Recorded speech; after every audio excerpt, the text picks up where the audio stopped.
O nosso assunto agora são os direitos de transexuais. Você sabia que direitos como mudança de nome ou de sexo não são amparados por lei, somente por interpretações e decisões judiciais? E é por isso que acessá-los, às vezes, é bastante complicado e leva muito tempo. Essa marginalidade jurídica é tema de um livro escrito pelo doutor em Direito Civil, Leandro Reinaldo. E é com ele que a gente conversa agora aqui no estúdio do seu jornal. Seja bem-vindo, Leandro. Obrigado. Esse daqui é o livro, né? Isso. Identidade e redesignação de gênero. Comece explicando para a gente sobre essa situação. O Estado ele não reconhece os direitos e, por isso, essas pessoas precisam entrar na justiça para garantir o acesso a esses direitos, como mudança de sexo, mudança de nome. Explica para a gente essa situação.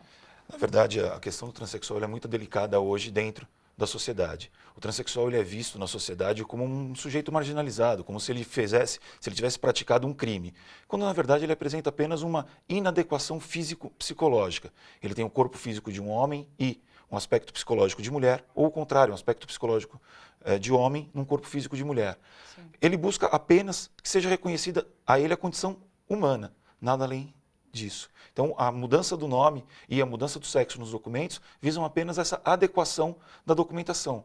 Não é coerente você imaginar que uma pessoa que tem uma aparência física de mulher se apresente socialmente com um nome masculino ou então nos seus documentos conste como sendo um homem, quando na verdade se apresenta socialmente como uma mulher. Sim. Você estava comentando que, por exemplo, a adoção de filhos, o casamento, não tem uma lei que fale sobre isso, que trate desse assunto. Então, por isso que eles entram na justiça. Só que é complicado, é um processo complicado, né? Na verdade, primeiro você precisa ter o reconhecimento dessa condição de que o sujeito é um transexual. Tá. Isso é reconhecido por uma análise clínica. Um médico vai aferir se ele tem essa condição.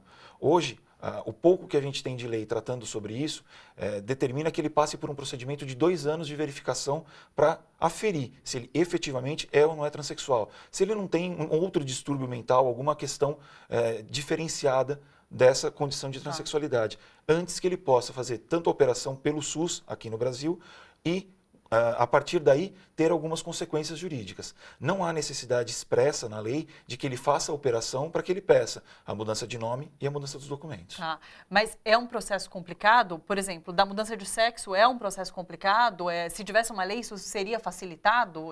Quais os obstáculos que ele enfrenta? Certamente, se houvesse uma lei, isso seria facilitado. O problema é que, em verdade, não é a criação de lei que vai resolver esse tipo de problema. A criação de uma lei pode facilitar ou diminuir essa condição de preconceito que o transexual vivencia no seu dia a dia. Tá. Mas não é só a criação de lei. Teoricamente, com o que a gente tem na Constituição Federal, como princípios de igualdade e respeito à dignidade da pessoa humana, seriam suficientes até.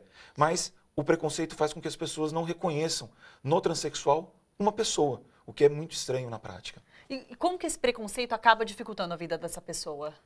É só você parar para pensar. Imagine uma pessoa cujo nome é masculino, uma aparência física feminina, sendo atendido num consultório médico. Uma pessoa, por exemplo, com uma aparência física feminina, sendo obrigada a prestar serviço militar obrigatório. Sim. E o mais interessante de notar é que, dentro das especificações que a gente encontra hoje na lei, por exemplo, uma garota com 16 anos pode fazer uma operação de implante de silicone.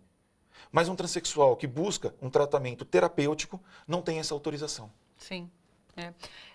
Aqui em São Paulo existe a questão do nome social, que o nome social já pode ser usado tanto no sistema de saúde quanto no sistema de educação, no estado de São Paulo.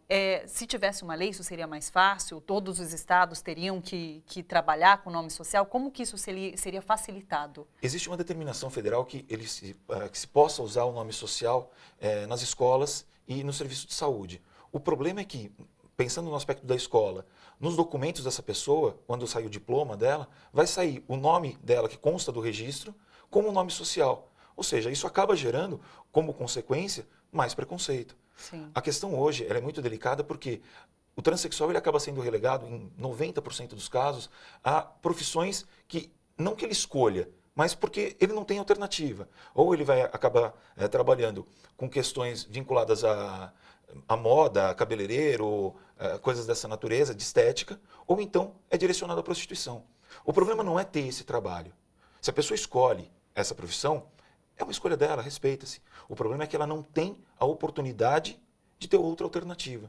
Tanto que hoje no estado de São Paulo, na cidade de São Paulo mais especificamente, existe um projeto chamado de Transcidadania, que busca oferecer uma bolsa de estudos para que o transexual passe a ter acesso à escola, acesso à educação e possa mudar essa sua condição profissional. Aqui a gente mostrou bastante sobre esse programa, que é um programa muito interessante mesmo, Transcidadania. Dá para a gente fazer, Leandro, um comparativo com outros países? Estão mais avançados em relação a direitos de transexuais? Chega a ser vergonhosa a condição do Brasil. Em outros países na Europa, por exemplo, a questão do transexual ela é discutida desde a década de 50 do século passado. No Brasil, essa questão até hoje não tem uma legislação efetiva. Existe no Congresso Nacional inúmeros projetos esperando aprovação, mas, em razão do preconceito, esses processos ficam parados, eles ficam ali dormindo. A grande preocupação é pensar qual é a realidade vivenciada por essas pessoas. Elas são tratadas com dignidade? Aparentemente não é isso que acontece. Acho que essa é a questão, né? Pois é. Muito obrigada pela sua presença aqui, Eu que Leandro. agradeço. Obrigada.